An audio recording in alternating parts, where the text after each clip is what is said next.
la TVT au cœur de l'information.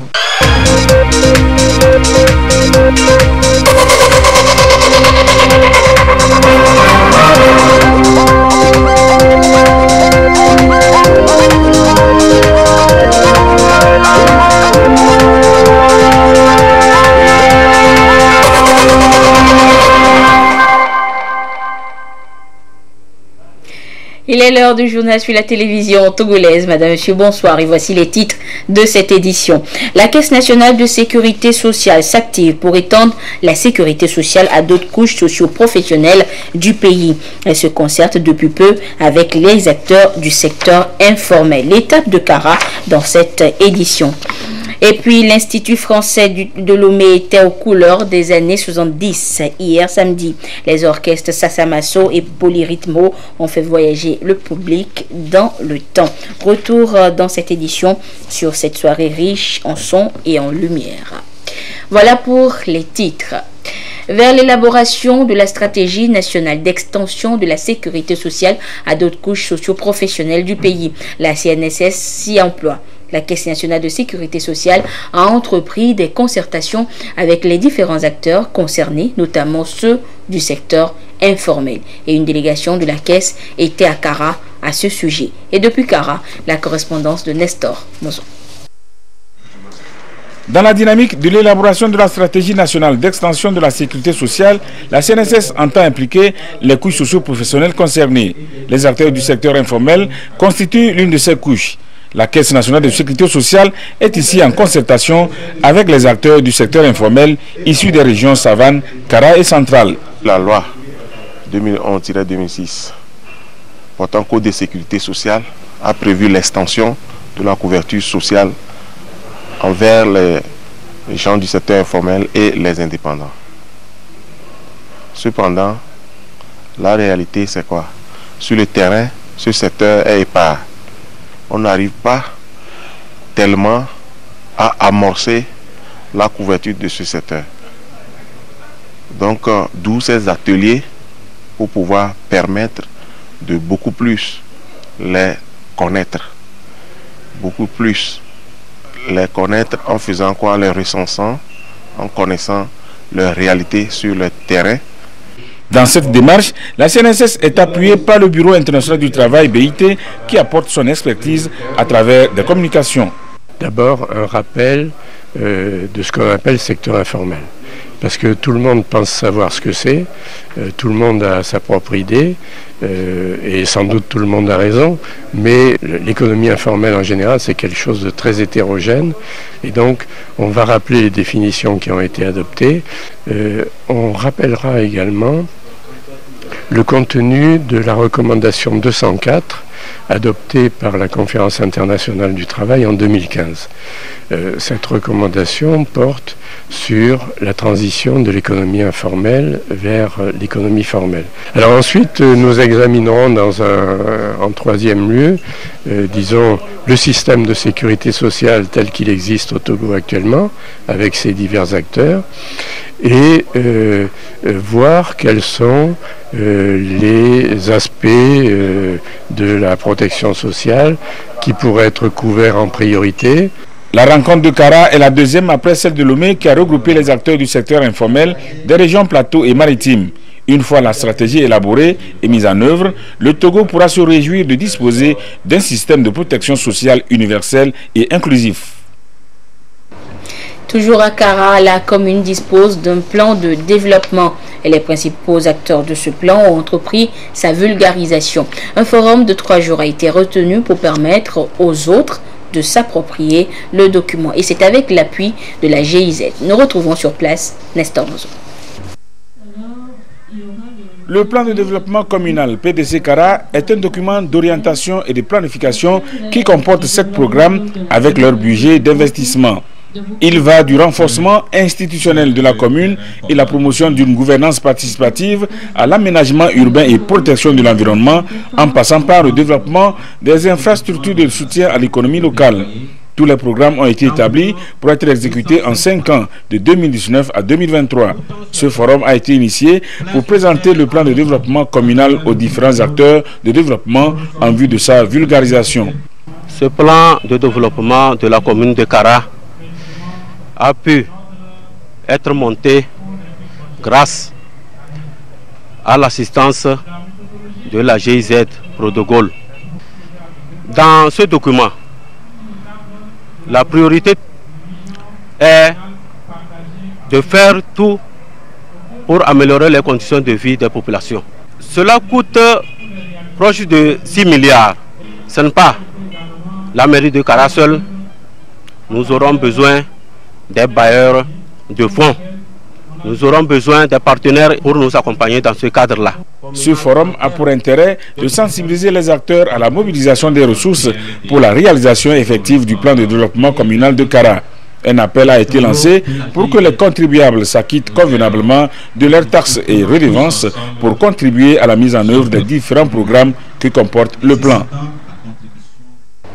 Et un peu plus au sud du pays, le district sanitaire de la préfecture de Zion a tenu cette semaine sa revue annuelle d'activités et de planification d'autres activités pour cette année 2019. Il s'agit pour les acteurs de la santé de ce district de faire une auto-évaluation des actions passées et celles à venir afin de mieux contribuer à une meilleure prise en charge des populations, en particulier celles à faible revenu. Le compte rendu avec Sonia Aminiko.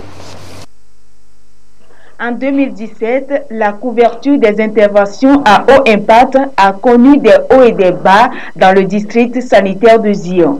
Elles étaient basses, par exemple, dans les domaines de la santé de reproduction et de la lutte contre le paludisme.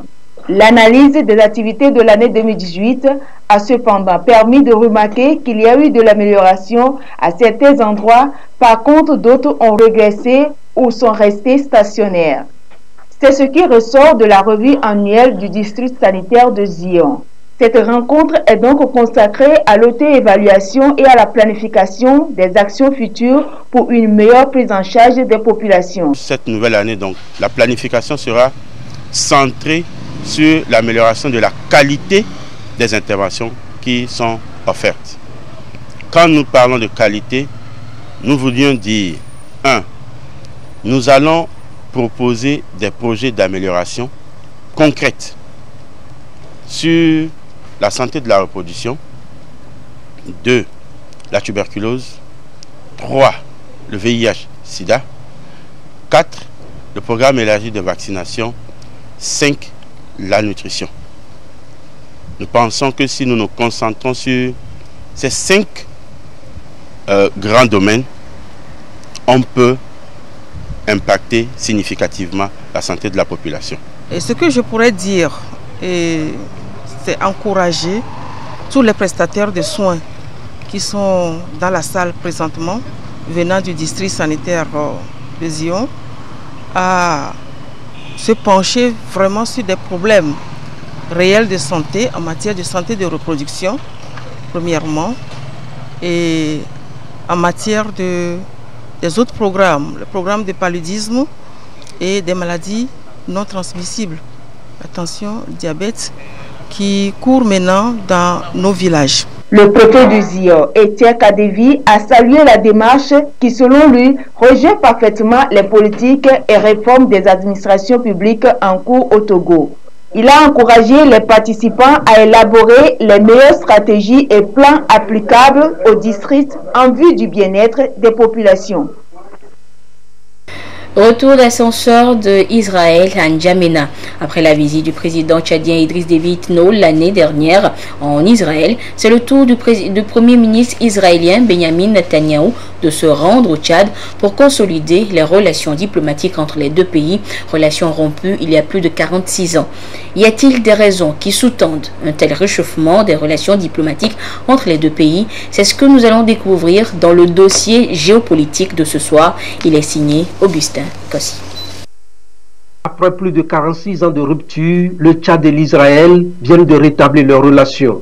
Un rapprochement que l'on pourrait juger de controverse puisque les raisons sont clairement difficiles à identifier. Le Tchad cache-t-il une volonté de freiner les élans de la Russie en Centrafrique pour bénéficier de bonnes grâces de Trump qui depuis les États-Unis ne voit que d'un œil le jeu russe dans la région? La visite du président Déby en Israël en novembre dernier avait soulevé de nombreuses interrogations en ce qui concerne les raisons de ce rapprochement. L'arrivée de Netanyahou à N'Djamena ne fait que raviver la flamme avec la signature d'un référendum. Les relations israélo-tchadiennes sont vieilles de plus de décennies.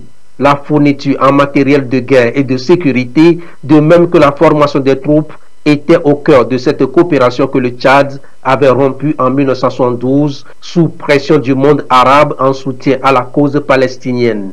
Qu'est-ce qui justifie alors cette volte-face au moment même où la situation israélo-palestinienne devient de plus en plus tendue? Le régime de Déby fait face à plusieurs menaces armées allant des troupes terroristes le long des frontières avec la Libye, le Niger et le Nigeria, fief de Boko Haram, mais aussi les rébellions qui menacent le pouvoir de N'Djamena. En plus, d'autres milices armées qui tiennent tête à Déby sur la question de l'exploitation traditionnelle de l'or dans la région de Tibesti. L'autre enjeu majeur serait la Centrafrique que Déby n'arrive plus à contrôler. Les contingents tchadiens sont confrontés à la présence des forces russes qui encadrent désormais les forces armées centrafricaines. Le président Idriss Déby se doit alors de trouver un allié sûr en cas d'éventuelles représailles de la Russie. L'Israël apparaît comme un choix justifié en raison de ses expériences dans la lutte contre le terrorisme puisque disposant aussi de matériel militaire adapté au combat en zone désertique. Les relations du Tchad avec les États-Unis étant ternies, ce rapprochement permettrait en outre de redorer son blason auprès des Américains. Avec cette approche antiterroriste, l'Israël pourrait toucher d'autres États africains, notamment ceux du G5 Sahel. Jouer la carte de l'agriculture dans le désert revient à céder le désert tchadien aux investisseurs israéliens. Mais ce territoire regorge d'énormes richesses minières telles que l'or, l'uranium et le diamant. L'État hébreu n'est-il pas intéressé par ces ressources minières en brandissant la carte de l'agriculture? Cette zone est actuellement en proie aux attaques de plusieurs groupes djihadistes. L'Israël sur les traces des États-Unis, la France dans la bande sahélo-sahélienne. Que cache-t-il le combat contre le terrorisme en Afrique? Le 5 février prochain, la République populaire de Chine célébrera son nouvel an. En prélude à cette célébration, l'ambassadeur de Chine au Togo, nous sommes allumés, a donné hier dans la capitale une réception en l'honneur de toute la communauté chinoise au Togo. Occasion pour le diplomate de saluer et d'encourager toutes les entreprises chinoises présentes dans notre pays pour leurs efforts dans le renforcement des liens d'amitié et de coopération entre les deux peuples. Sonia Ménico pour le compte rendu. Au milieu de l'assistance, deux dragons qui dansent en présence de l'ambassadeur de la Chine au Togo, signe de la force, de la culture, mais aussi de la joie et de la bonne humeur. Une tradition que l'on remarque généralement le jour du Nouvel An chinois. Et c'est en prélude à cette célébration qui se tiendra le 5 février prochain en Chine que l'ambassade de Chine au Togo a organisé ici cette réception à l'honneur de la communauté chinoise résidant au Togo. Une manière de l'encourager et de la féliciter pour être mise au service de la population togolaise. Pour les Chinois, le Nouvel An chinois est la fête la plus importante. C'est la tradition pour l'ambassade d'organiser une soirée, une réception pour la communauté chinoise qui sont ici et aussi pour les gens qui travaillent au Togo. Dans mon discours, j'ai salué les Chinois qui travaillent ici pour la concrétisation, la réalisation des projets de coopération. Donc j'ai salué les responsables, les ingénieurs, les ouvriers. Je salue les experts chinois et aussi les membres de l'équipe médicale et aussi les professeurs de l'Institut Confucius. Je salue leurs efforts pour renforcer la coopération entre la Chine et le Togo. Je salue aussi les ressortissants chinois qui sont d'ici. Ils vivent et travaillent en harmonie avec les Togolais. Entre la Chine et le Togo, c'est une coopération qui date de plusieurs années basée sur un partenariat gagnant-gagnant. Un partenariat que le diplomate chinois compte bien entretenir afin de renforcer davantage les liens d'amitié et de solidarité entre les peuples chinois et togolais. Cette année, pour les relations entre la Chine et le Togo, est aussi une année très importante. L'année dernière, Le sommet de FOCAC a tenu à Pékin. Son Excellence, Monsieur le Président Faure Gnassingbé, était en Chine pour participer à ce sommet. Il a aussi rencontré son homologue chinois Xi Jinping. Les deux présidents sont parvenus à un large consensus sur l'intensification de la coopération entre la Chine et l'Afrique en général, entre la Chine et le Togo en particulier. Cette année, ce sera le 70e anniversaire de la fondation de la République populaire de Chine. Et aussi une année importante pour la concrétisation des mesures de coopération entre la Chine et le Togo. Occasion également pour l'ambassadeur d'inviter la communauté chinoise à œuvrer de concert avec le peuple togolais pour la réalisation des 8 initiatives majeures du sommet de Bédine du Forum sur la coopération sino-africaine. Le Togo a entrepris des réformes tous azimuts qui produisent des résultats économiques très appréciés des institutions de Bretton Woods. Pour la Banque mondiale, le Togo connaît un assainissement remarquable au regard d'un certain nombre de paramètres. Et c'est ce que nous allons découvrir. Ces paramètres, justement, nous allons les découvrir dans le dossier signé Carmen Madjé. L'assainissement budgétaire a été remarquable en 2017 au Togo et les résultats du premier semestre à 2018 ont dépassé l'objectif fixé, indique le Fonds monétaire international FMI dans un rapport qu'il vient de publier. Selon ce rapport du FMI en 2017, malgré la faiblesse des recettes perçues, la réduction des dépenses a sensiblement amélioré le solde budgétaire global. L'encours des arriérés a été maîtrisé tandis que celui des instances de paiement a augmenté. La croissance devrait s'accélérer pour atteindre 5,4% par an à moyen terme, souligne le fonds. En dépit d'un contexte interne et externe encore difficile, le Togo a réalisé une performance économique dans le cadre de son programme appuyé par la facilité élargie de crédit FEC. Les autorités du pays se sont engagées à continuer leur politique macroéconomique et leur programme de réforme tout en poursuivant les objectifs de transformation sociale et économique, précise l'institution. Le rapport du FMI révèle donc que l'activité économique semble commencer à se stabiliser dans certains secteurs tout en restant faible dans d'autres. L'inflation est devenue positive, 0,9% en septembre 2018 et devrait rester en deçà du critère de convergence de l'UEMOA, 3% au minimum pendant la période de la FEC. Les plus hautes autorités du pays réexaminent actuellement leur stratégie à l'égard des deux banques publiques et en relance la privatisation, conclut le rapport. Le programme FEC vise à consolider la stabilité budgétaire et financière ainsi qu'à promouvoir la croissance inclusive au Togo. Cet accord a été approuvé le 5 mai 2017 pour un montant de 241,5 milliards de dollars américains. La deuxième édition du Textocoin, c'est le 9 février prochain à Lomé. C'est un concept né aux États-Unis et qui se veut une plateforme de partage et d'expérience, d'échange d'expériences des personnes ayant réussi dans tous les domaines. En prélude à cette rencontre de partage d'idées, une conférence de presse a annoncé les couleurs de cette édition, deuxième édition. Le compte rendu avec Sonia Aminipo.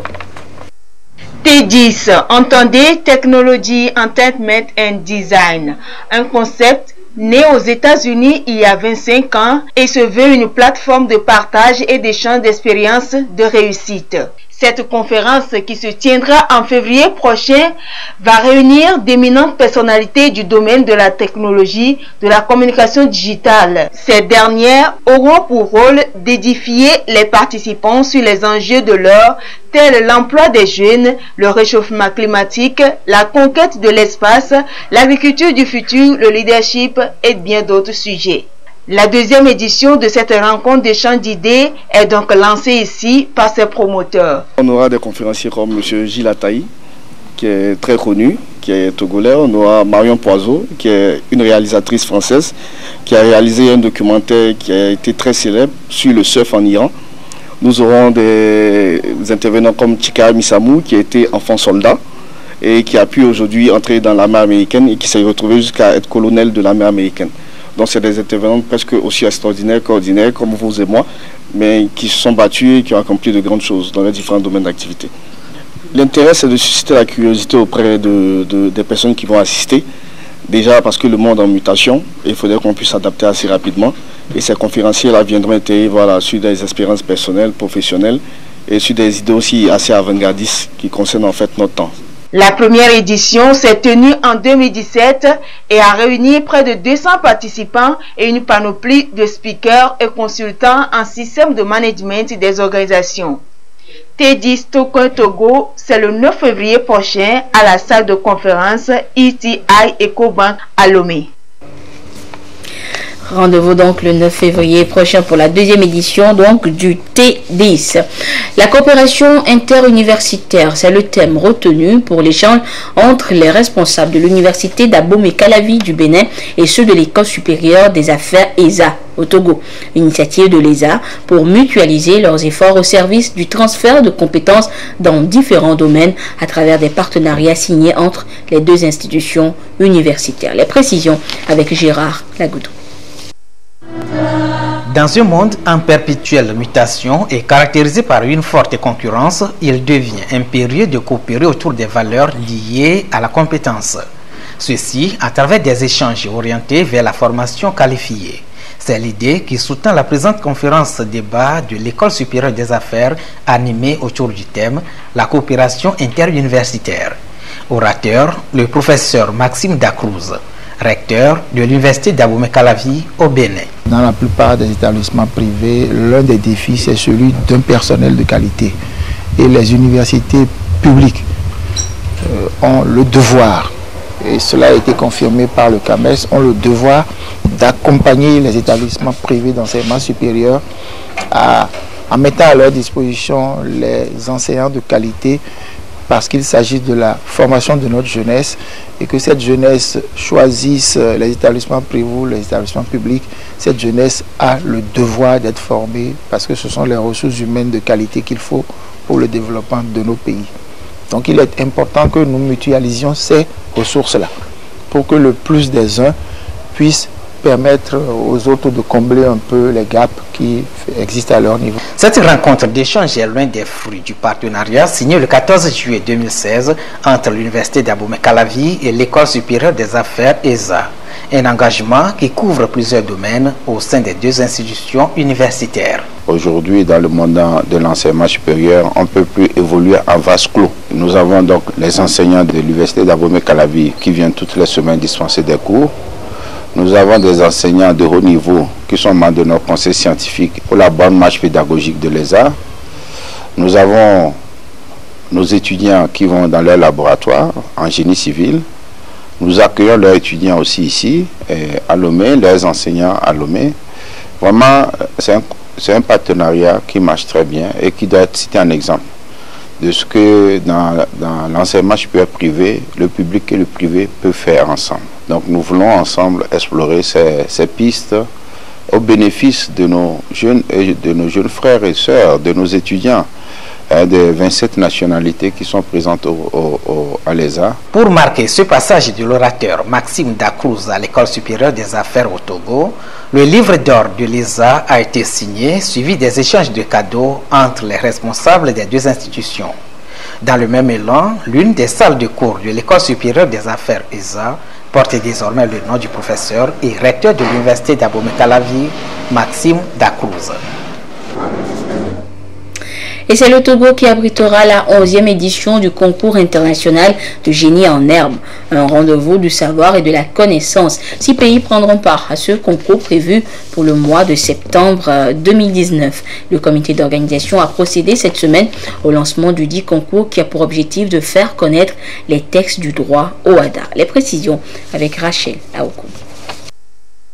En 2017, la couverture des interventions à haut impact a connu C'est du 9 au 14 septembre prochain que le concours international Génie en herbe Ouada édition 2019 aura lieu au Togo. Les étudiants juristes des pays de l'espace Ouada sont appelés à s'affronter sur les questions juridiques issues des textes et du fonctionnement de l'organisation pour l'harmonisation en Afrique du droit des affaires Ouada. 16 pays sont attendus à ce rendez-vous. Il s'agit d'une compétition de culture générale où l'on voit des étudiants s'affronter Et également, c'est un concours de plaidoirie. Au cours de cette semaine de compétition, nous envisageons d'organiser un colloque interdisciplinaire portant sur les rapports entre le droit au WADA et l'investissement.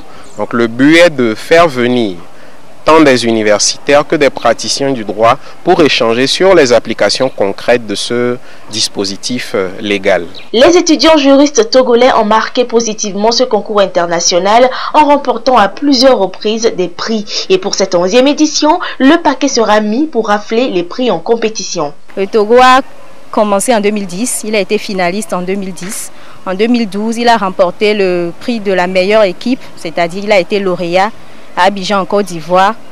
En 2015, il s'est arrêté en chemin, on n'a pas pu être finaliste. En 2017, il a encore été lauréat et l'année dernière, l'année passée, il a remporté le prix du meilleur mémoire. À ce concours, 3 prix sont en jeu. Le prix de la meilleure équipe, le prix du meilleur mémoire et le prix du meilleur plaideur. Nous travaillons d'arrache-pied et nous sommes prêts pour relever le défi. L'initiative est portée par le Comité international Génie en Herbe OHADA et l'Association internationale des étudiants juristes branche Togo. Cette année, le Maroc, les Comores et la France seront de la partie. Canal Plus Togo, toujours dans la dynamique de l'innovation et de la satisfaction de sa clientèle. La responsable du groupe Canal Plus était devant la presse ce vendredi pour présenter le nouveau film dénommé Black Panther, dont la diffusion a débuté hier sur la chaîne, hier 26 janvier 2019. Les précisions avec Ulrich Amega et Sandra Aziagi. Après La Grande Famille, une série panafricaine lancée le 16 janvier dernier, Canal Plus Togo revient avec un nouveau film de Black Panther. Sur le trône en ce moment. Toi et moi, on connaît la puissance. Une réalisation de super-héros noirs avec une part belle faite aux femmes. Une production des Wakanaises et Wakanais, plein de succès qui sera diffusée à partir de ce 26 janvier. Qu'est-ce qui se passe? Ne devriez pas faire confiance aux Wakandais, c'est pas des gens comme nous. Black Panther, qui est un succès mondial et un succès africain, puisque dans les salles de cinéma, aucun film depuis de très nombreuses années n'a eu un tel succès. Donc on est très heureux de pouvoir le proposer en exclusivité sur les antennes Canal+.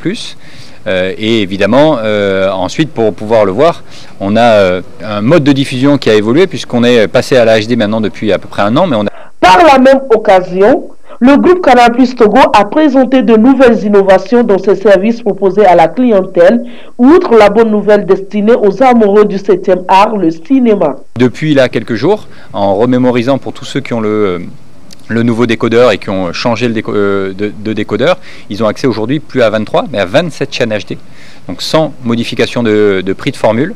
Donc là, on est très satisfait, donc plus de 27 chaînes, ça fait 50 chaînes HD en tout, donc ce qui permet au plus grand nombre d'avoir accès au meilleur de la télé, avec des conditions de diffusion qui sont assez exceptionnelles. Pour tous ceux qui se rabonnent jusqu'au 31 janvier, quelle que soit leur formule, ils auront 15 jours de la formule Tout Canal+, offerte. Ces avantages continuent chez Canal+, avec la reprise de la plus prestigieuse des compétitions de football, la Ligue des Champions en février, puis la Coupe d'Afrique des Nations Égypte 2019, du 15 juin au 13 juillet, pour les amoureux du ballon rond.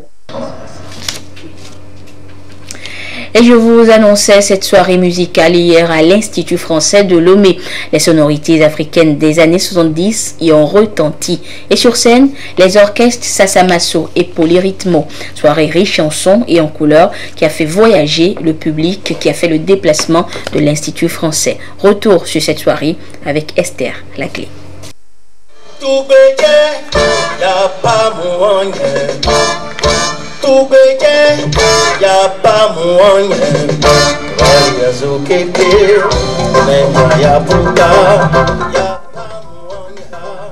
Vibrant hommage aux années 70.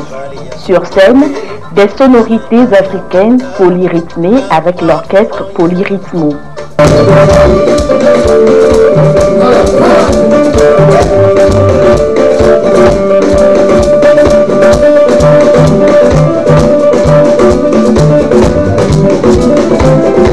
Le podium célèbre le jubilé d'or de cette formation musicale. un podium sur mesure pour permettre au public de revivre avec nostalgie l'âge d'or de la musique africaine.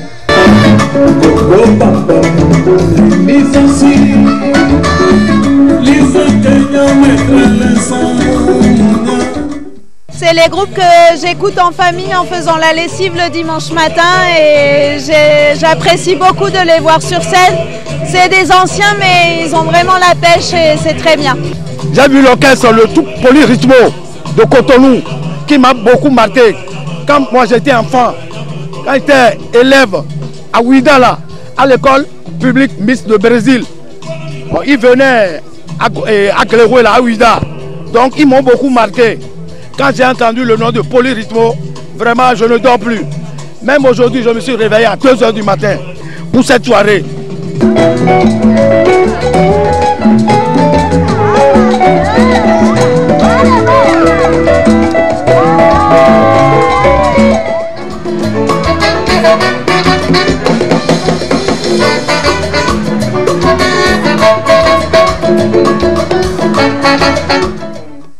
Beaucoup d'artistes ont également fait le déplacement pour prêter main forte au groupe cinquantenaire. Agboti Yawo.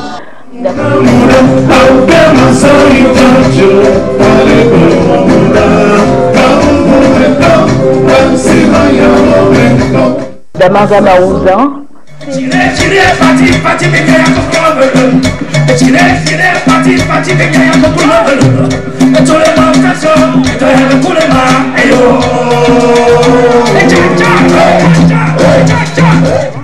Série sur le gâteau, la diva de la musique africaine Afia Mala.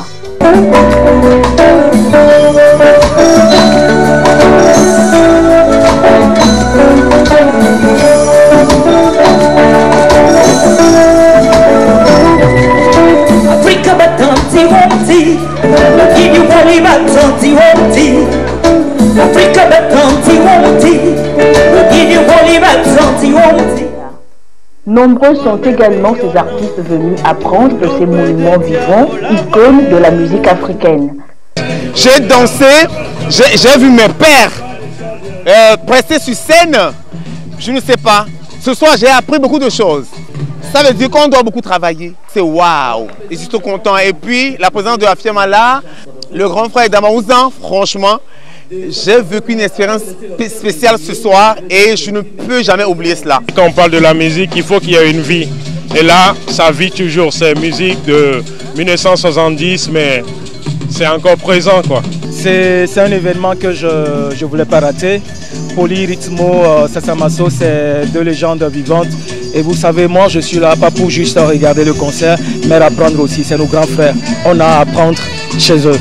Devant le public, visiblement assoiffé des mélodies des années 70, la scène a largement été partagée entre Polyrythmo et le tout-puissant Sasamaso.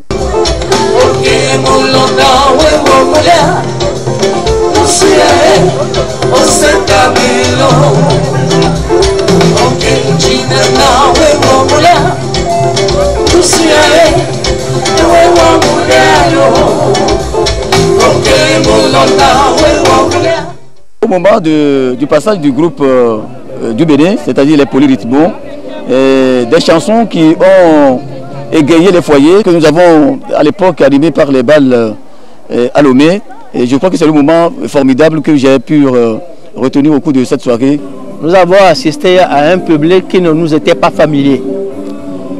Un public très enthousiaste qui a participé à la soirée, qui nous a donné cette impulsion qu'il nous fallait pour aller beaucoup loin dans ce spectacle. La scène a rappelé à beaucoup les balles du samedi soir. Leur souhait est de revoir sur scène ces incontournables de la musique africaine.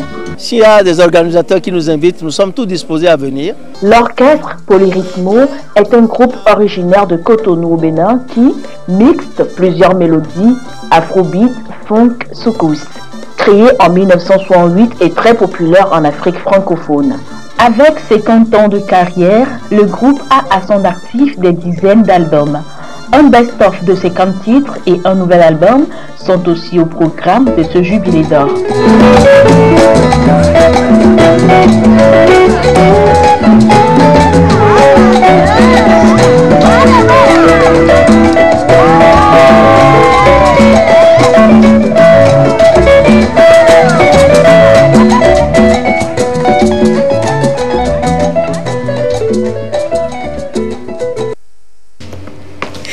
C'est sur cette soirée flashback que se referme cette édition. Merci de votre fidélité à la télévision togolaise. Excellente suite de nos programmes. Au revoir.